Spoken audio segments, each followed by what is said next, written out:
Yeah, 5-4-3-2-1-0. Yeah, c'est ma man Mr. Route General Khush et Khel Moussel, alias Serigne Dar Tek ci Jaraaf d'équipe de Sultan de Soupana de Baye Fall de General. Moi le directeur général de Mbed Media TV. Tay ma am contentement ñëw fii ci Institut français wala ICL. Donc voilà, temps yëpp gis ngeen en période de Covid, gars yi dañu xawoon dem un peu pause mais reprendre nañu. Mais nag tey hip hop moo xewle. L'émission ça s'appelle Dibéru Reggae Rap qui se passe tous les dimanches. Donc voilà, Radio Dunia en version audio, mais aussi ci Mbed Mi TV en version image. Donc moi am bon vraiment contentement ñëwaat fii ci institut fekkaat fi aussi la crème hip hop fii bon ñëpp Miskeel Edi nag tey dama ko kepp moo nekk ci ginnaaw moom mooy cadre le cadreur defe naa booy jàng nga cadrage ah waaw donc voilà DJ Awadi and Degeti le positif Black Soul moo dellu si mais li ci ëpp solo mooy bi ma ñëwee fekk naa vraiment rappeurs yi slameurs yi ñoo ngi nekk di jàppise xanaa du ma def Miskeel yee sama caméraman bi xam nga ñu xaw a waaw dans un premier temps bon xam naa kuy lekk warul wax booy rappeur. non bàyyi si ngay def waay. ceebu jën ah. fu ma grillé waay. ceebu jën. waaw ceebu jën. mais lu mu saf. mais kay añ baay. musique jëlal kanam gi mais bii booy bii wute naag bu kër ga de. waaw lu ma grillé waay. bii wute naag bu kër ga de. bii waaw bii bu kër ga la dàq foofu. du moroom mais bàyyi la nga coob après ñu gën a yaatu. waaw incha allah. kontaan ci yow waaw mais booy. ça ki moom mooy solis bi ki mooy Ousmane Ndaw ay mbiram Ousmane Ndaw ay mbiram dara du ndaw Ousmane Dramé moom ma tax noonu laa lay draayee nekk naa woo yow chaque jour da ngay déraillé non mais boy maa la booleeg rappeur ñu teg la ci raay bi ah. waaw nice na waaw. waa tey mën nga ma wax un peu par rapport ak concept bi lan nga ci. bon concept bi kay man seetaankat laa ci de. non yaa ngi ciy joué waa ñëw di jàng comme gars yi waaw am na benn slameuse boo xam yaa kay dafa lay note Adja. bon si son yi am na yoo xam ne war naa ci dugal ay quelques lignes de guitare noonu quoi mooy loolu. mais c'est un truc cool waaw. c'est un truc très cool. waaw buy jàppale gars yi tamit si. grand yi jox ñu expérience bi tuuti xam nga. le positif. waaw positif Black Soul bi. kon Ousmane Dramé noonu la. waaw jaajëf donc voilà ba tey ñu doxantu tuuti rek waaw ñu doxantu som rek waaw doxantu som après jël gars yi donc voilà kii moom sama doom la quoi xam nga donc voilà benn rappeuse la bu mag boo xam sama doom la c'est ma fille maa ko jur jël ko waaw mais doom. waaw papa doo def siyaar naa. añ bi neex na. trop sax. moog bu kër ga bu dàq. waaye kër waalo géwël yi laa dëkk nag de moo gën a saf de fa. ak ma kontaan ci moom alors tey nga ñëw ci projet bi loo mën a wax un peu ci projet bi. waaw lu ma ci mën a wax moom est-ce que du ngeen commencé waat affaire parce que xaw ma sax lan mooy question bi exactement. non da nga lekk ba suur waaye doom wuy ma doom bu def yooyu waaw léegi projet bi gis naa tey nga ñëw bokk ci ñi ko piloté moom mooy Awadi ak Degeti nga am chance nga bokk ci génération bu mujj bi ñëw vraiment bokk ci génération bi nga xam ni vraiment anciens yi ñoom ñoo ñëw ak new school yi ñu def benn doo mun wax ci projet bi. waaw projet bi lu cool la rek initiative bu cool la parce que le fait que ñu regrouper ñu entre jeunes yi surtout ñu mélanger ko avec les filles loolu rek déjà c'est quelque chose de bien parce que autant dañu doon remarquer ni surtout ñun quoi si côté jigéen ñi dañu bàyyi à côté mais là ak travail collectif bi quoi comme ñun nice quoi ak aussi suñu coach yi ñëw tamit jàngal ñu bëre lu xam ko parce que ku si nekk am nga benn potentiel bu nekk ci yow et que loolu déjà da nga koy partager ak keneen ki ku si nekk après dina am atu la quoi ku si nekk di nga am loo jàng parce que man am naa lu ma am keneen ak keneen si ñun am na suñu lu mu am quoi léegi da ngay échange la rek entre nous xëy après tamit da lay yokk rek. dina gën a baax damay dellu si waat ci yow waaw donc xam naa damay terminer puis par Yaay Fall yi rek Yaay Fall. waaw mais Yaay Fall naka la. dañ maa tere wax. waxal rek lekk nga ba suur naan nga ba mandi lekk nga say firi waxal yow it. man tur bi naka la. man Yaay Aïssatou. yaa Aïssatou. donc da nga bokk ci projet bi. déedéet. bokkoo ci projet bi. déedéet. lan moo la indi tey. man dañ maa teg fii ne ma toog xaar damaa réer. Cheikh Ibra Fall. kon instant bi da nga nekk ci convalescence xanaa. dara jotuma. waaw mais lu tax ngay bañ a wax. yaay fa day am fulla de amul problème donc voilà kon noonu la fa demee Ouz donc voilà instant bi nii sama cadreur bi changé na Mystical la woon léegi Ousmane Dramé la xam naa du ñu def lu dul instant bi dañuy xaar grand yi ñëw donc Dégitech Awadi ñu yaatal développé par rapport ak projet bi dégg naa projet bu nice la boo xam ni atelier la benn atelier d'une semaine après samedi fat gars yi dawal concert bi fii di leen wax ni bu leen ko tardé ñëw leen à l'Institut français ñu reprendre ak doole aussi defaat loo xam ni vraiment dinañ mën a jural ay business donc di wax ni xam naa du ñu def lu dul léegi waaw rang muy gaaw nag sunu mbokk mi 10 000 dégg naa mi ngi ci kàmb gi ñu koy ñaanal yàlla mu génnaat donc voilà bu génnaatee rek parce que tam xëy na gars yi ñoo jàpp li muy def lu con la wala des trucs comme ça mais doon na alerter aussi xam nga ni mu ko doon defee xëy na moo neexul gars yi donc jàpp nañ ko affaire de moqi sànni yàlla na ko si yàlla jëlee yàlla génnewaat ko kon rang wala seulement noot léegi.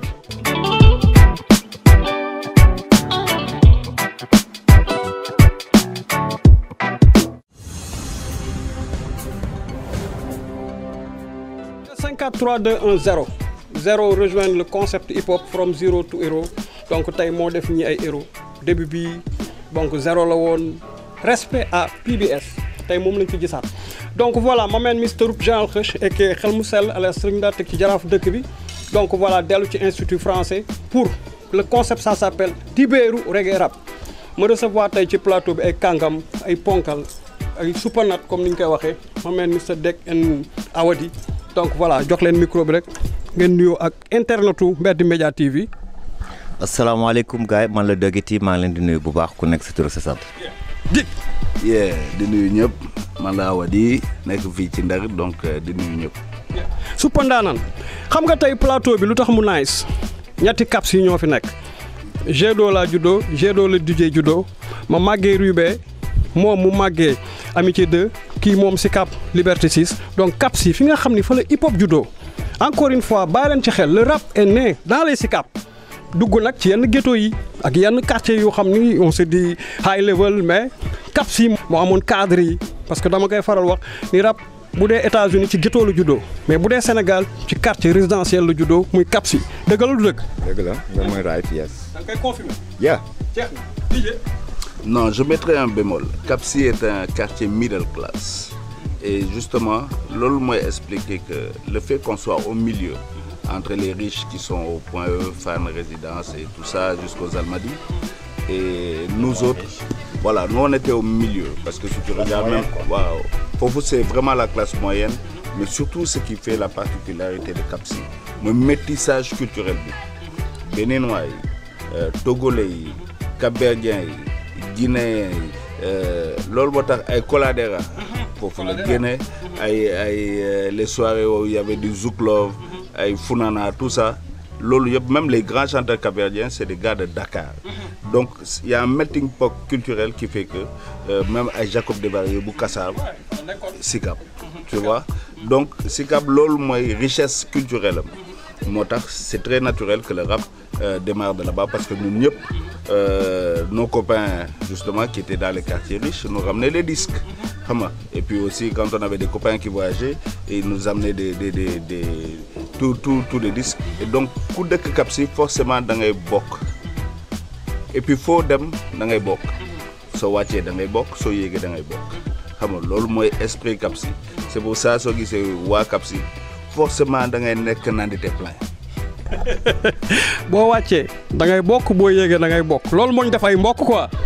voilà wax nga ko wax bi da nga wax bi mu toog. waaw daa wax mu toog alors ma gis ni sama frère portugais bu dégg wolof loolu waaw DJ di métis ci béninois ci portugais ak ci galsen donc voilà fekk ci son frère di alpulaar en parlant de alpulaar semaine bi jur na fi coow de. waaw jur na fi coow de.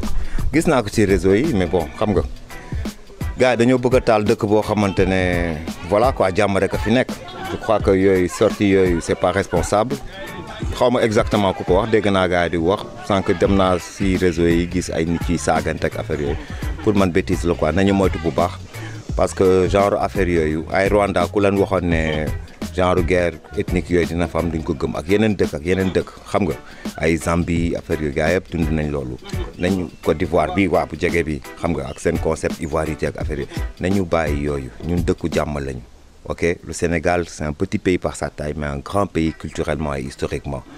Donc c'est pas pour des intérêts personnels ak politiques ak affaires yooyu la ñu war a diviser ñun faalewuñu loolu fii kër boo dugg di nga gis waa koñ bi ñëppay fréquentante boo demee sama gàlle kër sama yaay Liberté 6 waa koñ ba booy yi fa la ñuy añee seen kër yi ngi à côté ñii séeréer lañ ñii njaago lañ ñii wolof lañ ñi kii ne mais ñun gisuñu loolu xam lu ñu gis famille lañ Sénégal noonu la mës a mel séeréer yi ak tukulóor yi ak joolaay gi ni dañuy chaque fois kaañoonte par plaisanterie xam nga parenté à plaisanterie comme ni ñu koy waxee dafa bokk suñuy aada te loolu mooy ciment bi am na ñoo xamante ne sequñu sax dara bay kalante wala di tooñante ñu bëgg xool suñu loolu te ñu bëgg use loolu pour leur sombre dessein à des fins politiques pour jëm ñu jaxase ñun gëmuñu yooyu faalewuñu leen ils ne sont pas représentatifs des Alpulaar ils ne sont pas représentatifs des Njaago des Séeréer des Baynung des Wolof des Lébu ni de quoi que ce soit ils ne sont représentatifs que de leurs intérêts te ñun dugguñu si yooyu donc di wax sénégalais yi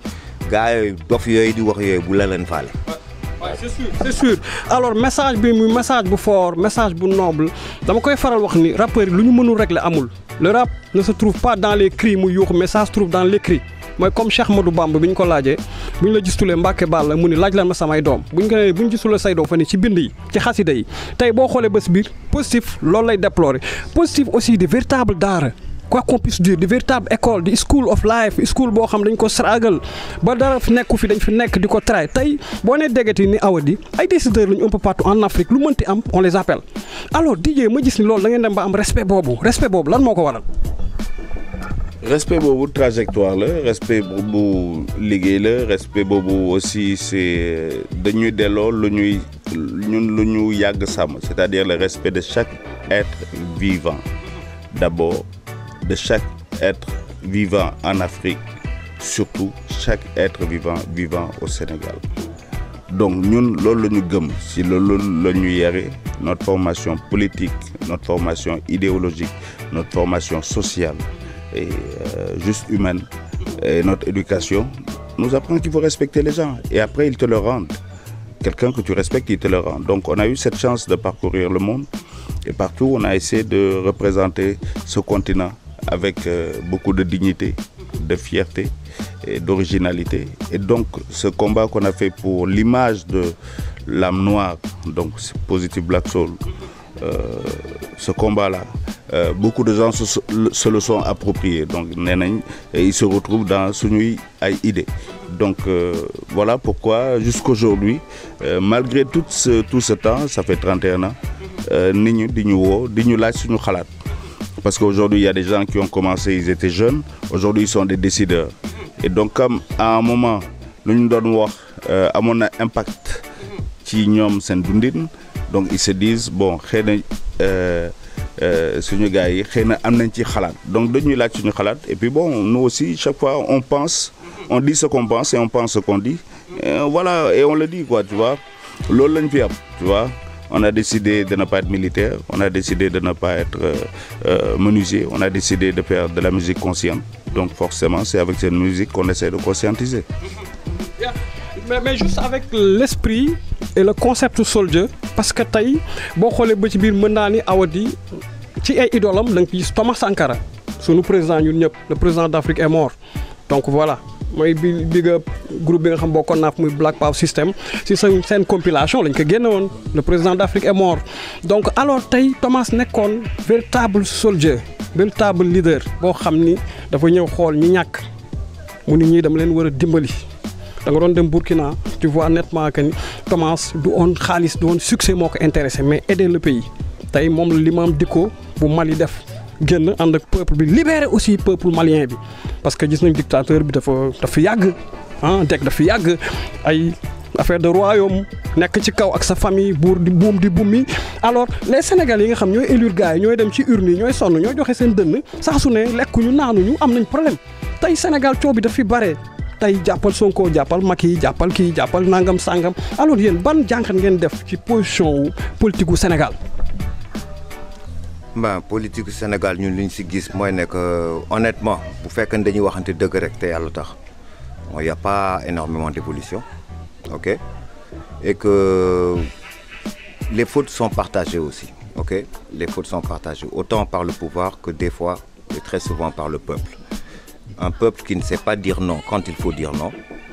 Un peuple, je ne vais pas généraliser, hein, mais peuple boo demee si gox boo mënti dem am na ñoo xam ñoom lañ jiital bu fekkee ñi ñuy jiital ñooñu dañuy ne dañuy xeexal gaay mais bu ñu leen joxee ndàmpaay ñu noppi soppaliku xam nga mel neneen peuple boobu du gaaw avancé nit da ngay am conviction nit da nga am li nga gëm nit da nga war a xam ne nous ne sommes pas éternels passage la ñu am fi sur terre ku si nekk war nga mën a def sa kéemtalaay kattan ba yow sa jàll fii ci àdduna bi mu amal nit ci njëriñ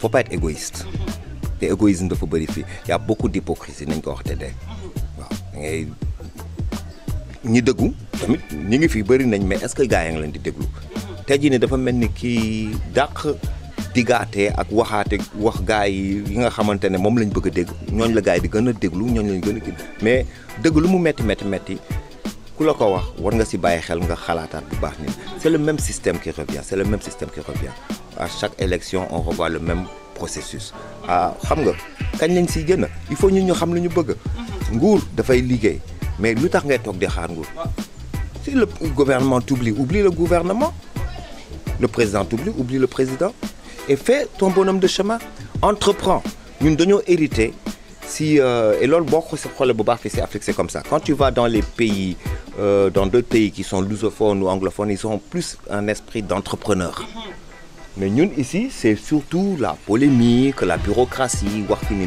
loolu avancé wala kenn xam nga ñuy jaay kàngam mais nañuy xarañ aussi. dama koy faral wax ni tey ku jóg yaa ngi naan Rwanda Kagame man dama koy faral wax pour nga Kagame foog nga kàngame mooy li ngay wax pour nga Kagame foog nga kàngame parce que Rwanda wax nañ ko léegi génocide moo fa amoon les Tutsis les Hutus gis nañ fa lu mu fa jur mais le président pour mu ñëwaat defaraat dëkk bi ba ñëpp jël référence ci moom même pays occidentaux yi dafa kàngame. tey Afrique boo xoolee ñu ne état continuité la continuité 4 régimes moo fi jaar tous ces 4 régimes là dara changé wu ci tintamarre bi folklore bi politique bi aussi population bi am si part de responsabilité souvent le Sénégalais li muy wax moo ëpp li muy jëf ku lekk sa ceebu jën ba suur naan sa kaasu ataaya yor sa benn Marlboro yow happy pour yow nekk nga quoi DJ pour yow nekk nga. sujet du jour weerante yi. mais xam nga la ñuy faral wax ni Sénégal riche ñu on est riche fépp foo dem grand place la man un jour fii à Saint-Louis devant la police. ba mu demee ba gis grand place de toute génération dañuy moomante sa mbokku takarkee dañuy ñëw toog gérer ñu créer wifi free booy ñëw connecté ngoon si paa yi ñëw ma ni waaw même devant la police dañ ko créer grand place kon Sénégal riche na ci côté grand place wax rek alors pour que Sénégal dem émergent wu na on n'est pas dans un pays man j'ose le dire I'm a soldier bañ naa ba général laa tudd je dis on n'est pas dans un pays émergent mais un pays émergent dama juumoo la. Écoute, chacun a le droit de regarder le pays comme il veut le voir. Non, écoute, man, je vais peut-être nuancer encore une fois. Politique, faut que moi am ci dëkk. Politique, c'est quoi? C'est défendre des idées. C'est coow. Et nous, on est on a un héritage de coow, donc dañuy bëri coow. Mais suñu amuloon coow li coow lu bëri li. Et s'il n'y avait pas des gens qui opposent des idées, peut-être qu'on serait arrivé à prendre des armes. Donc aussi, il ne faut pas qu'on crache sur Tcholo. Entre nous, bon oui, mais au final, ça fait avancer des choses. Je me rappelle, en 2000, avant 2000, il y avait un seul régime. Moi, moi, alternance. 2012, Tcholo Beri, beneen alternance. Donc peut-être que coow li aussi daf ñu jik mais maintenant au-delà du coow c'est comme il t'a dit chaque être humain là chaque jëmm da ngay xool lan mooy ce projet dans ta vie nga dawal ko ñu noonu de la génération bul faale wuñu gars yi ñu gëm suñu bopp di dawal donc il faut nga gëm sa bopp dawal coow li foog mu am mënoo ko bañ mënoo ko dindi man duma ko dindi yow doo ko dindi suñu sët yi aussi ils sont dedans tant que ce pays s'appelle Sénégal coow dina bëri et même avant qu'il y ait l'indépendance coow bëri woon na fi quand on a voulu changer la capitale xam nga coow bëri woon na fi gars yi ne non Mamadou Dia fake la non bref tout ça ça fait partie de notre histoire. C'est notre héritage, avec ce que ça comporte de bien comme de mal. Donc il faut nous nous mais pas qu'on s'accroche à ça. Voilà. Aussi, quoi. Mais ce pays aussi est riche de ces choses. Il y a beaucoup de questions qu'on a réglées par le dialogue, tu vois. Et beaucoup de pays, il n'y a pas de dialogue. Il y a une personne qui pense, qui impose. Ici, quelquefois, le président dit quelque chose, une communauté dit du ferme. Au final, ils arrivent à avoir ce qu'ils veulent. Tu vois, dans la communauté hip-hop, quelquefois, on a voulu nous dire c'est ce qu'il faut faire. On leur a dit non. Voilà, nous, ce qu'on veut. Et au final, on l'a eu. Tu vois, aujourd'hui, s'il y a par exemple le Fonds des cultures urbaines, c'est parce que les rappeurs ont dit non, nous, les tu vois, s'il y a la maison des cultures urbaines à Dakar, c'est parce que les rappeurs de Dakar ont dit nous, les donc, ciao, c'est pas forcément mauvais. Sinon, nous, on n'aurait pas existé. Oui, mais nous, c'est notre métier. Mais il y a un exemple. Parce que si on regarde le biir et coow boobu dañ koy gën a gis ci hip hop parce que tey suñu jargon moom de fake and real tey booy liggéey ñu ni fekk nga ki liggéeyul ñu ni real la tey coow boobu ngay wax moom moo jur tey. amul benn problème parce que kii yow mi nekk real ki liggéeyul naan la yow fake nga kooku mooy real fake. ok soo sa yoon nekku si benn affaire moo am comme il vient de le dire xam nga coow baax na am na fu mu baax am na fu mu baaxul xam la moo dangereux bëgg a jël nag lépp rek def ko coow day productif dafay débat dafa baax weccoo xalaat dafa baax man damay wax sax ay ñaari nit suñuy ànd wala ñu dëkk te musuñu coow ay hypocrite la am na kuy fen sa morom ok donc loo échange boobu def si am solo mais bu ñu langaam nga si loolu faut pas s'accrocher à ce qui nous retarde coow bu bëree del daw coow mais bu wóoru coow jotee di gars yi noppi na nga coow.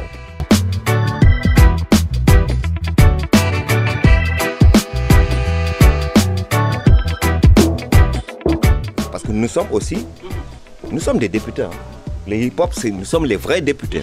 Parce qu'on parle pour le peuple sans attendre de salaire, ni de logement de fonction, ni quoi que ce soit. L'Union am ñoo ko liggéeyal suñu bopp. Xaar ñu benn institution fay ñu. Dañuy wax parce que dañoo war a wax. Nous sommes les vrais députés. Ok? Léegi nag wax. waaw et très souvent député. Ça c'est vrai. Mais wax dafay tegu nag si lu nga xamante ne mooy yoon te dafay dëggu. duy wax pour wax.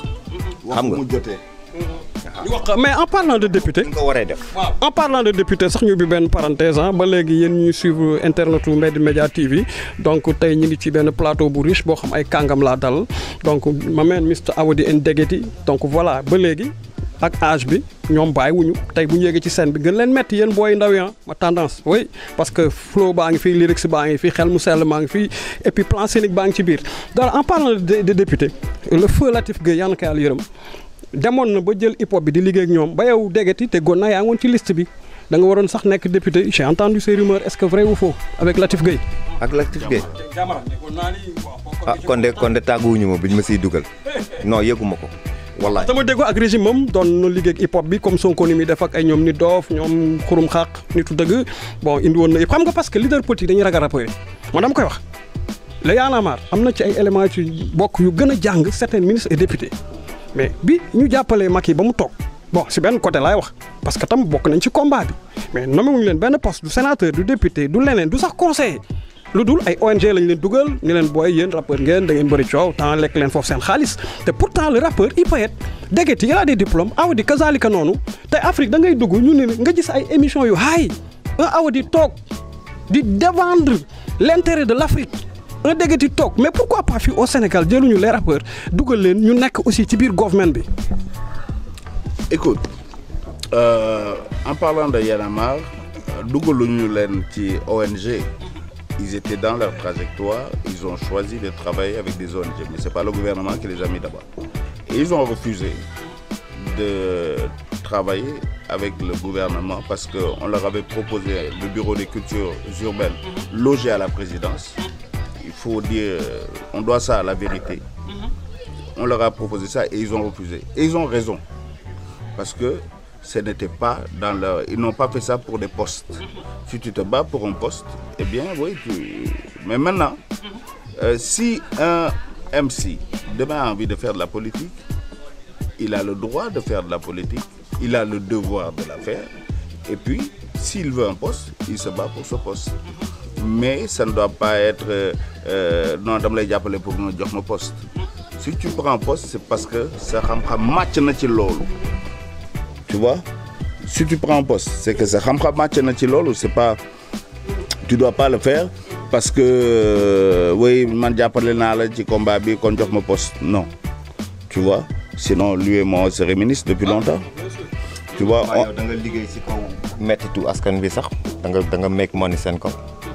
Donc, on ne fait pas ce combat pour les postes et il y en a marre.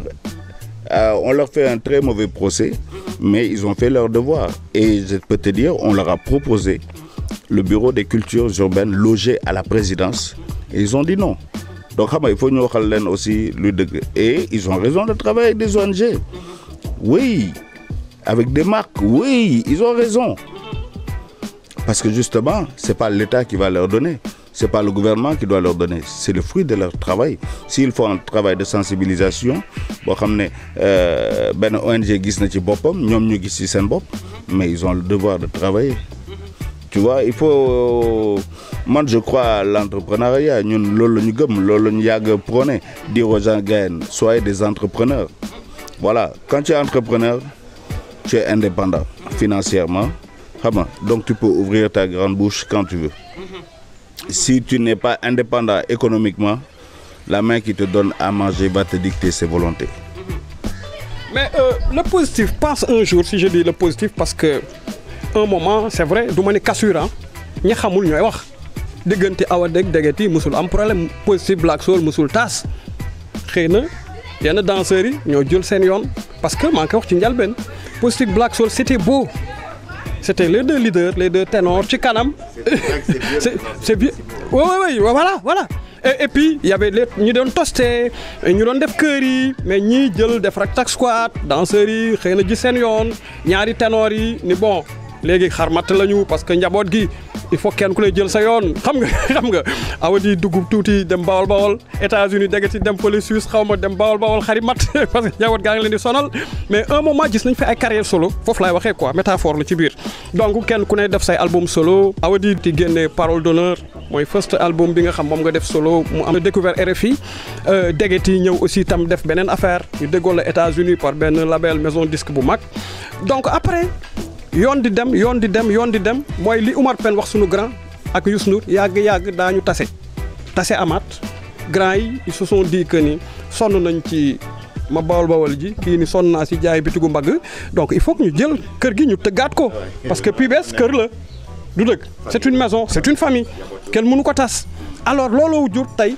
le concept mooy tournée bi ngeen def ñëw jël ay jeunes rappeurs slameurs dugal leen ci projet bi def tournée réseau dugg en Afrique donte mbas mi ñëwoon na muy le coronavirus yàq lu bare yàlla def na ñun ñoo ko mën dañ ko pousse mu daal di ës donc yéen doon wax waaw ës donc ci biir loolu dañ koy bës du dëkk.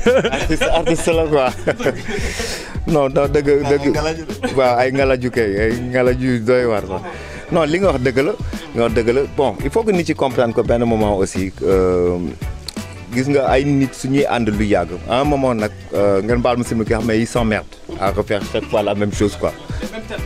le même tête kii nii maanaam booy ba sa pata bi daal fees na sama bëti bi sax naan ma sew ragin bi la xam nga benn moment en plus t'as envie d'expérimenter d'autres choses xam nga d'autres choses musicalement def nii mais lu yàlla boole nit mënu ko tas gars yi dinañ jéem dinañ wax dinañ jëf dinañ yéene dinañ dem sax si ay sëriñ comme ñun fii yooyu sport national la dinañ dem fu ne mais bu yàlla ne lii la nit ki ak yéenam yàlla ak ndogalam xam nga recul dafa baax léeg-léeg et puis toogee lu yàgg joobuñu teewul ku si nekk loo doon def keneen ki da koy yëg te da siy jàpp kenn suñu ñaar day toog nii nekk studio muy guddi muy n'importe quelle heure wala am benn idée waaw man lii laa bëgg a def la nga science xaaral ma yónnee la affaire bi foo nekk jaaral studio nii tak déglu parce que man xam naa li mu mën moom xam naa li mu mën moom suy job man su ma dégloo naa xam ndax baax na wala baaxul man tamit la même chose ku si nekk di nga ne sa morom yow weesu nga fii lii baaxul reprendre xam nga bon nit ci nag suñu xamulee dañuy wax et c'est normal nit moo mel noonu parce que nit bëggul ñàkk a xam donc da ngay gis sax ñu xam-xam lu juste pour nax seen bopp ndax nit ñi mais bon c'est pas méchant yëfu nit la nit matul quoi mais voilà PBS c'est un état d'esprit c'est une philosophie c'est une famille c'est daf ñu romb ñun ñaar ñun moomuñu PBS dañoo inspiré wu ñëw kii ni PBS yow PBS nga keneen PBS yéen a ko moom seen affaire la ñun mënuñu yàq seen affaire mënuñu yàq affaire du Sénégal mënuñu yàq affaire Afrique PBS c'est le monde foo dem dans le monde il y a des gens de toute classe sociale de toute race de toute religion qui se réclament PBS ils te disent AM PBS so mënuñu si dara.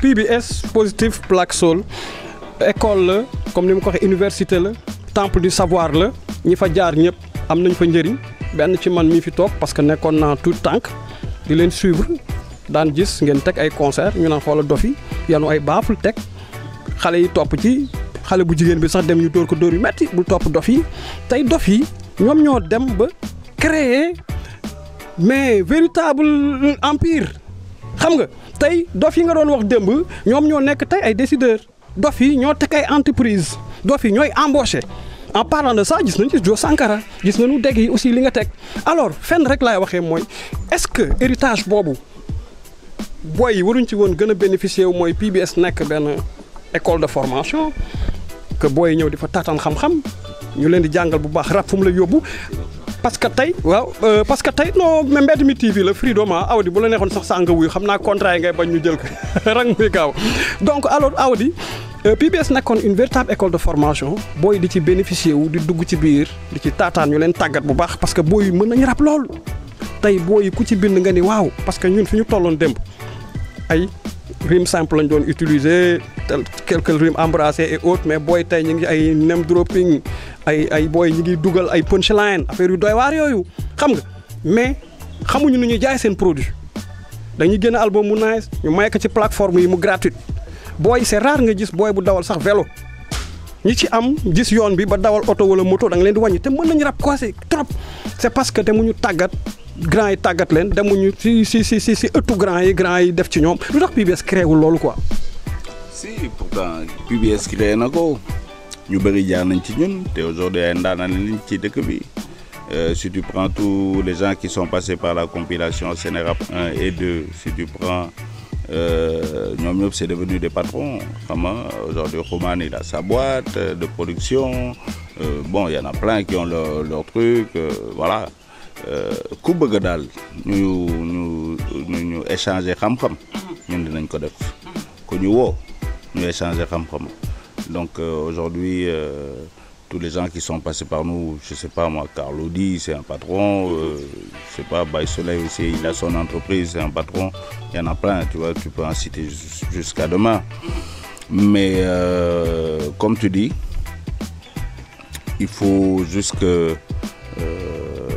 on accepte d'échanger les expériences que nous on apprenne de la nouvelle génération parce que aussi ils ont des techniques qu'on ne connaissait pas qu'on ne maîtrise pas mun nañ jàng ci ñoom mun nañ jàng ci ñun il faut juste avoir l'humilité d'aller voir celui boo xam ne tu penses que am na xam-xam nga ñëw laaj ko lii laa bëggoon def naka laa ko mën a def yaa ngi voyager naka laa mën a def ba voyager naka laa mën a def ba sama musique ma mën ko jaay ci plateforme yi naka laa mën a def ba sama musique ñu consommer ko au Japon ñu consommer ko aux États-Unis ñu consommer ko France et c'est possible de le faire mais aussi il faut que tu mettes dans ta musique les ingrédients pour que kii nekk États-Unis mën a déglu sa musique mu neex ko mu consommer ko tu vois et beaucoup d'artistes nag ne font pas ce travail et ils font un travail local mais ils ne travaillent pas assez sur une musique boo xam ne ça va dépasser le coin ou la ville ou le pays donc il faut léegi surtout pour la nouvelle génération ñu dugal ay ingrédients yoo xam ne au moins soo demee Guinée ñu mën leen déglu parce que tu te rends compte que on a un vrai problème ñun ñu ngi ci waxtaan pourquoi les boys ne jouent pas en Guinée pourquoi ils ne jouent pas au Mali quand ils vont en tournée internationale c'est soit la Gambie wala la Mauritanie ça c'est toujours le Sénégal donc il y a un problème tu vois ou bien ils vont jouer dans des cercles communautaires en France wala xam donc alors que les premiers groupes les premières générations allaient dans des festivals internationaux partout tu vois et ñun jusqu'à présent on le fait malgré notre âge donc ça veut dire que la nouvelle génération war na musicalement ubbeeku tuuti et ça nag il faut qu'ils fassent ce travail tu vois les exemples sont là il faut même suñu xoolulee ci ñun nañu xool ci Nigérians yi suñu xoolulee ci ñun nañu xool ci Tanzaniens yi ci Ougandais yi ci Sud-Africains yi Ghanéens yi tu vois en tout cas nous on est prêt échanger xam-xam at ku ñëw parce que ñun tam am na lu ñu war a mën a jàng ci ñoom ba tey bëgg nañu jàng ci ñoom. waaw su ma la déggee da nga may jox li Senghor waxoon enracinement et ouverture mais yéen am ngeen part de responsabilité ci loolu parce que yéen a fi indi woon musique bu wow bi au temps de New York Paris Dakar ngeen am fi label Iron Record def fi rap bu wow bi rap bu dëgër bi comme ni ñu koy waxee. pur et dur rap engagé rap hardcore bi mais boobu Naija Sound ñëwagul afro trap ñëwagul tout ça mais ñu dem ba ci biir booy hérité loolu ci yéen waaw booy hérité loolu ci yéen maanaam bu dëgër bi këcc parce que temps et puis wees li mu doon def mais affaire bu dëgër këcc la mais ñu dem un moment après grand yi sentir ni mag nañu ñu ne soit reggae la soit afro la soit blues la soit jazz la ngeen 4 appui booy yi bàyyi leen ci rab bu dëgër bi ñuy xotteeku rek yéen ngeen gis yoon bi rek commencé lekk kaañ est-ce que du loolu. ku ñu 4 appui entraîné woo bu baax déjà mooy sa entraînement des na xam nga ñun dañu dugg ñu ne dañuy def rap mais jàppuñu rap comme affaire koñ dañ ko jàpp comme philosophie comme façon de vivre mais comme musique aussi te gis nga musique ñun bëgguñu stagner fenn. lépp loo la jëmale lépp loo dugg te développé woo si évolué wu loo si mooy ne tu es toujours au même point xam nga lan moo taxoon PBS daawul taxaw daawul toog Sénégal suñu musique dafa mës a ubbeeku bi ñu commencé fii jël ay percussionnistes ay kora ak chant dugal si rap bi groupe yu bëri fii dañoo wax waa lii du vrai rap carrière ba jeex musuñu sax dem Gambie xam nga lu tax parce que dañ doon def musique pour nekk star seen bopp koñ ñun dañ doon def musique parce que suñu vision mooy lan ñun suñu kàddu suñu culture wolof bi ñuy làq suñuy rap français bi boole ko ak anglais bi ak pulaar bi ak des fois ay woyu joolaa xam nga rythme yi ñun dañ ko war a exporter ñun ay ambassadeur la suñu musique dafa war a atteindre le monde loolu moo doon suñu objectif ñun jóguñu pour ne dañuy defar brique dañuy jóg pour ne dañuy tabax kër dafa am ñuy defar brique ah. mais DJ neen château di dundee gâteau ah di séddoo di coro booy yi wala. non liggéey da ngay liggéey nga jëriñu ñun coroowuñu kenn musuñu liggéey si kaw kenn jàppale nañ paj groupe yoo xam ñun ñoo leen njëkk produire yóbbu leen studio et tout lekkuñu si ñoom dërëm def nañ ay compilation